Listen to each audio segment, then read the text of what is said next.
VK news, राष्ट्र के नाम। बांग्लादेश में प्रताड़ित हो रहे हिंदू। दोस्तों, हिंदुस्तान में भी मुसलमान रहते हैं ना, और माइनॉरिटी में रहते हैं, पूरी दुनिया को पता है। ऐसे ही बांग्लादेश में भी हिंदू रहते हैं और माइनॉरिटी में रहते हैं। जैसे हिंदुस्तान में मुसलमान सेफ हैं, क्या बांग्लादेश में हिंदू सेफ हैं? या मैं पाकिस्तान की बात भी कर लूं, क्या पाकिस्तान में हिंदू सेफ हैं? 1947 के बाद से पाकिस्तान और बांग्लादेश में हिंदू कितनी ज्यादा पॉपुलेशन में थे और आज कितने हिंदू बचे हैं वहां पर। और हिंदुस्तान में देख लीजिए कि कितने मुसलमान थे और कितने मुसलमान बढ़ गए हैं। मेरा इशारा साफ है, बांग्लादेश में हिंदुओं पर अत्याचार की कहानी आज पूरी दुनिया देख रही है। नमस्कार, आप देख रहे हैं वीके न्यूज। मैं हूं आपके साथ नवनीत शर्मा। एक बार फिर जिहादियों ने दुर्गा पूजा के खास अवसर पर खूब उत्पात मचाया, पंडालों को तोड़ दिया। आप देवी देवताओं की मूर्तियों को देखिए तस्वीरों में, किस कदर उनको नुकसान पहुंचाया गया, सरेआम रक्तपात मचाया गया। जिहादियों ने पूरे देश में हाय हल्ला मचा दी, जिसके बाद भारत में भी प्रदर्शन शुरू हो गए। हिंदू संगठनों का खून उबाल मारने लगा।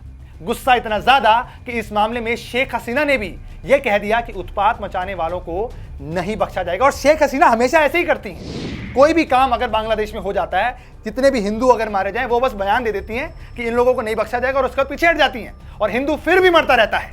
और अब इस मामले में जो खुलासा हुआ है वो हैरान कर देने वाला है।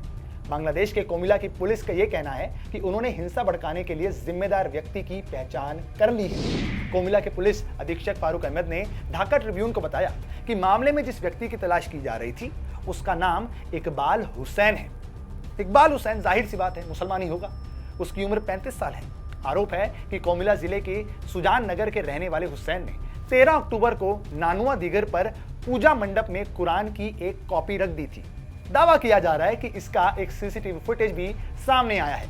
बांग्लादेश में पुलिस ने पंडाल में लगे सीसीटीवी से फुटेज खंगाल ली है, जिसके बाद इकबाल हुसैन को हिंसा का आरोपी माना गया। पुलिस को मिले सीसीटीवी फुटेज में साफ तौर पर देखा जा सकता है कि इकबाल मस्जिद से कुरान की एक कॉपी लेकर दुर्गा पूजा स्थल तक जाता है। बाद में उसे भगवान हनुमान की एक मूर्ति के पास भीड़ के साथ चलते चलते रख देता है और उसको देखा भी जाता है। उस भीड़ में उसको देखा गया। कोमिला एसपी फारूक अहमद ने यह भी कहा कि आरोपी इकबाल हुसैन अभी तक तो फरार है।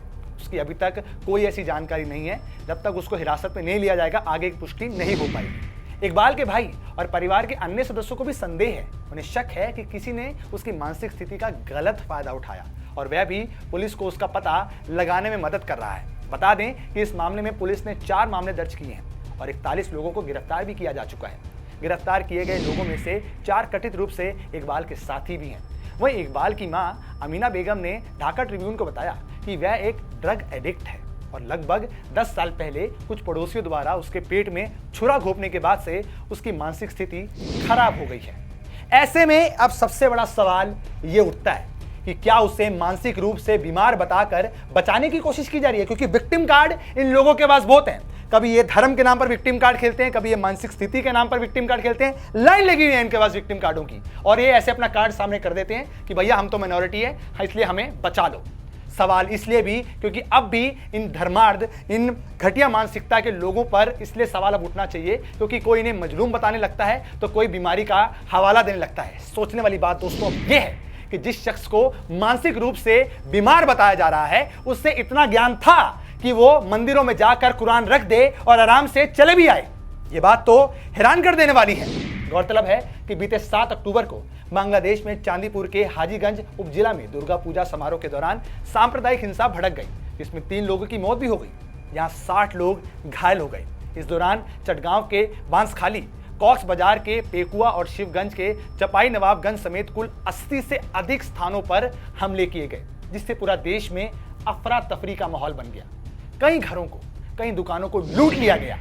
मजाल है किसी लिब्रांडू या वामपंथी ने एक शब्द भी बोल दिया हो, कुछ ऐसा बोल दिया हो जिसे देख के पता तो चल जाए कि लिब्रांडुओं की फितरत सच में ऐसी नहीं है। अगर यही घटना उल्टी होती और मंदिरों की जगह कोई मस्जिद, कोई ऐसा स्थान होता तो अब तक पूरी जमात विधवा विलाप कर रही होती।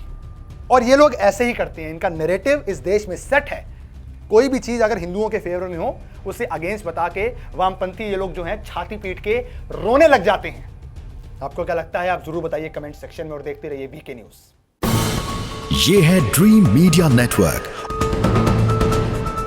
और आप देख रहे हैं देश का पहला 24/7 digital news channel VK news, राष्ट्र के नाम।